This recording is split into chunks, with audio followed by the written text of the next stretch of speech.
Okay, this is Des from Legendary Life, and today I want to talk about process orientation.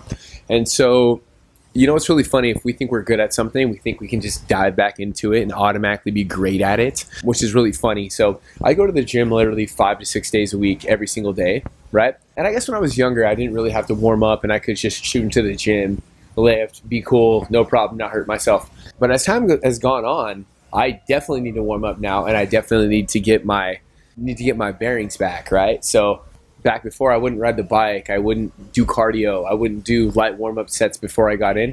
Now I absolutely have to do it, and I kind of wish I used to do it before. So the funny thing about it is, you think that you always picture yourself in the past as like all your highlight moments, but you don't really think about how you got there, right? So nights where you go out, rock a bunch of chicks, and just have a killer night. You don't remember how the night started. You don't remember how you felt. All you remember is those highlights, right? Or you remember the opposite, like the lowlights, like everything going bad. But you don't remember why that happened, right? So they say the thing about game and the thing about life is everything is game and everything is life. And so everything you do builds into the next thing, right? So if I'm walking on the street and I don't pick up that piece of trash that I say I need to pick up, it's going to affect me negatively. So you're never staying in the same spot. You're always going up or always going down. So what's going to build the momentum a little bit is going to be me picking up that trash, me saying hi to that stranger on the street. All the little things that you do are going to put you in a better mood, and you're either going to go up or you're going to go down. Say I walk past that piece of trash. Say I don't say hi to the first person on the street. Say I make an excuse to do something, and I do that over and over and over again. It's either going to build positively or it's going to build negatively, and that never ever goes away. And it's not something I can't stress enough. I could think, oh hey, I used to be really good at basketball, but when I come in, if I don't do my dribbling drills and I don't do my form shooting, and I try to just run and jump into the middle of a game, I'm really going to embarrass myself.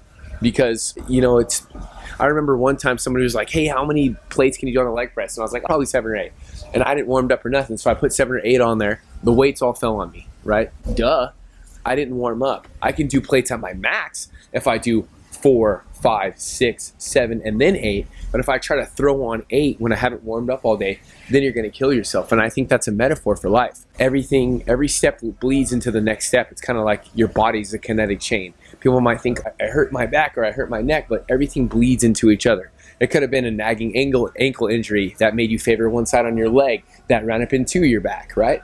So with everything being connected, every little thing matters, right? People just think, how do I get to this high level? How could I do this? How could I do that? How could I do this? It becomes money, relationships, lifestyle, family, anything in your life. Each step bleeds into the next, right? If you do a small favor, for your brother or your mom, and the next time you see them, they still remember that you guys had a good time last time, and that's just gonna keep building. But if you guys got in an argument the last time you seen them, and then there's still some tension, and you guys kind of go and hang out, things can pick up where they left off in the sense of it being positive or it being negative. So everything bleeds into each other. You can't learn one skill without learning to another skill. If you're trying to develop some art or some craft, there's something else that you can learn that bleeds into it.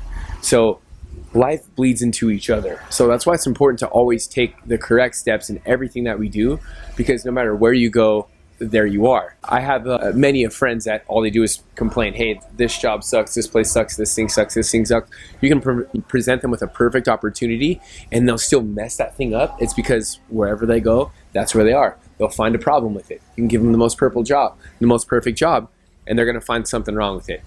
But the contrary is also true. You can give somebody something really shady or something not ideal that doesn't favor them, but they just make the best of it. And then that builds and that builds and that builds and that. So whatever you have, you're going to breathe life into, whether that's positively or that's negatively.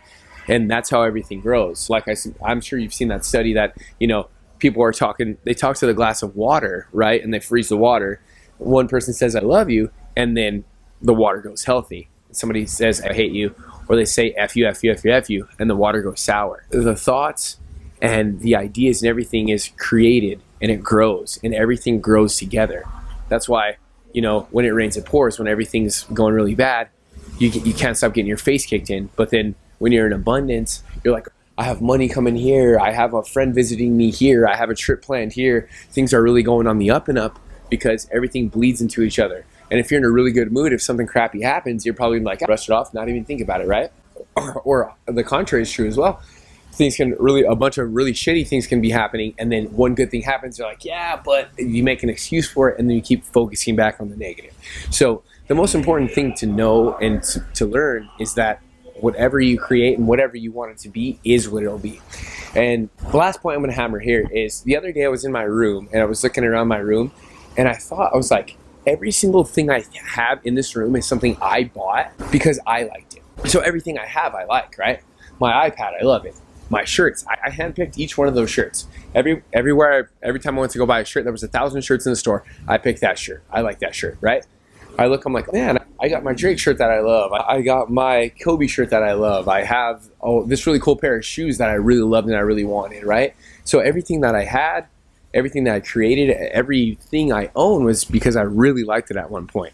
So that's something beautiful and incredible, and your life is like that in a way, right?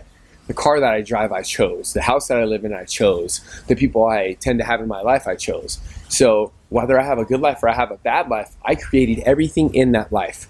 And if I have a shitty life, if I don't like my car, you chose that car. If I don't like my clothes, you chose those clothes. Everything is your choice. And you know, whether you want to be a winner or you want to be a loser, it's all up to you. And that's the most important thing. But I'm going to wrap it up now. Thank you guys. Have a good day. Peace.